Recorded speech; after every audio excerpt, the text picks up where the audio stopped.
بات ہم کر رہے ہیں رجب المرجب کی، جو کہ انتہائی احترام اور حرمت والا مہینہ ہے۔ علامہ صاحب، آپ گفتگو فرما رہے تھے، ہمیں رہنمائی ہماری فرمائے کہ کون سے ہم ایسے اعمال کریں جو کہ ادا کیے جاتے ہیں اس مخصوص مہینے میں؟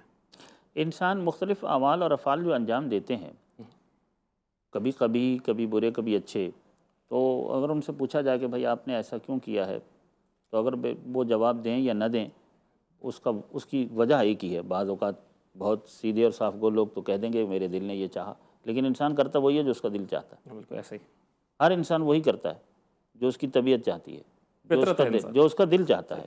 جو دل چاہے گا وہی کروں گا، آنکھ وہی دیکھے گی جو دل چاہے گا، ہاتھ وہی کریں گے جو دل چاہے گا، زبان وہی بولے گی کہ جو دل چاہے گا۔ یہ رجب اور شعبان اور رمضان اس مشق کے لیے پروردگار نے ہمیں دیے ہیں کہ تمہارا دل ہمیشہ نیکی کی طرف مائل ہو جائے، تمہارا دل جو ہے وہ ایسا ہو جائے کہ وہ نیکی پسند ہو جائے۔ یعنی انسان ہمیشہ، اگر ہم رجب اور شعبان اور رمضان سے استفادہ کریں، رجب اور شعبان کے اعمال کی طرف اگر ہم آئیں، تو ان تینوں مہینوں کے اندر روزے رکھنا مستحب ہیں۔ یعنی رجب کے ہر مہینے میں روزہ رکھنا چاہیے۔ ان مہینوں کی فضیلت کی ایک اور بھی وجہ ہے۔ ایک حدیث مبارکہ ہے جس میں پاک پیغمبر ارشاد فرماتے ہیں کہ رجب اہل بیت کا مہینہ ہے، اور شعبان میرا مہینہ ہے، اور رمضان اللہ کا مہینہ ہے۔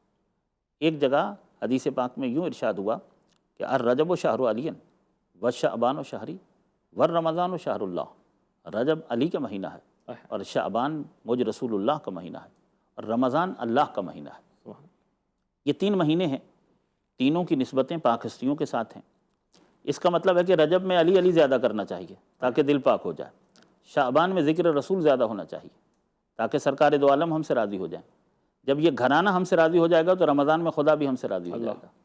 شاید اسی لیے پروردگار نے اپنے مہینے سے پہلے یہ 2 مہینے رکھے ہیں کہ اگر مجھے راضی کرنا چاہتے ہو تو پہلے اہل بیت کو راضی کر لو، پھر میرے مصطفیٰ کو راضی کر لو۔ اگر یہ تم سے راضی ہو جائیں گے تو پھر رمضان میں میں بھی تم سے راضی ہو جاؤں گا، پھر مجھے بھی راضی کرنا آسان ہو جائے گا۔ یعنی تم نمازیں پڑھو، نیک اعمال کرو، لیکن اگر تم میرے محبوب کو ناراض کر دیتے ہو، اگر میرے حبیب کو ناراض کر دیتے ہو، یا ان کی آل کو ناراض کر دیتے ہو، تو میں تم سے راضی نہیں ہو سکتا ہوں۔ یہ تو پہلی چیز ہے جس کی طرف یہ اشارہ ہو رہا۔ جس طرح کہ مفتی صاحب نے بھی ابھی فرمایا تھا کہ ان تینوں مہینوں کے اندر ایک رات ہے، خاص رات۔ رجب کی وہ جو رات ہے، ہمارے ہاں اس کو ائمہ اہل بیت کے ارشادات کی روشنی میں لیلۃ الرغائب کہا جاتا ہے۔ رجب کی رات کو، رجب میں اللہ نے ہمیں لیلۃ الرغائب دی ہے جو گزر چکی ہے، اور شعبان میں شب براءت دی ہے، لیلۃ البراءہ، اور اسی طریقے سے رمضان میں شب قدر ہے، لیلۃ القدر۔ تینوں راتیں موجود ہیں، رجب میں بھی رات موجود ہے، شعبان میں بھی رات موجود ہے۔ ان راتوں میں کیا کرنا؟ ویسے تو پورے مہینے کے اندر جس طرح کا کہا گیا ہے، 90 دن اگر کوئی آدمی روزہ رکھ لے نا، 90 دن اگر کوئی شخص روزہ رکھ لے تو وہ پورا سال بھی روزہ رکھنے کا عادی ہو جائے گا۔ یہ روزہ کیا ہے؟ یہ ہماری صحت کے لیے۔ صوموا تصحوا، روزے رکھو گے تو صحت مند رہو گے۔ اس میں صرف ہماری جسمانی صحت نہیں ہے، ہماری روحانی صحت بھی ہے۔ انسان اگر روحانی طور پر صحت مند ہو تو اس کے اعمال اور اس کے افعال اچھے ہو جاتے ہیں۔ جب روح صحت مند ہوگی، تندرست ہوگی، جب دل طاہر ہوگا اور پاکیزہ ہوگا، جب نفس ذکیہ ہوگا، جب نفس پاکیزہ ہوگا، تو آنکھ ہمیشہ خیر کو دیکھے گی، زبان ہمیشہ اچھا بولے گی، ہاتھ بھی ہمیشہ اچھا کریں گے۔ ان ہاتھوں سے انسان کسی پر تجاوز نہیں کرے گا، کسی پر ظلم نہیں کرے گا، کسی کا حق نہیں غصب کرے گا، کسی کا حق نہیں چھینے گا، بلکہ یہ ہاتھ مخلوق الہی کی خدمت کرتے ہوئے دکھائی دیں گے۔ یہ زبان بھی اسی طریقے سے اللہ کی رضا کے لیے استعمال ہوتی ہوئی دکھائی دے گی۔ یہ پاؤں چلیں گے انسانیت کی خدمت کے لیے۔ تمام اعضاء و جوارح کا جو حاکم ہے نا، دل، اس کو اگر ہم نے اچھا کر لیا تو ہمارے تمام اعمال اور افعال اچھے ہو جائیں گے۔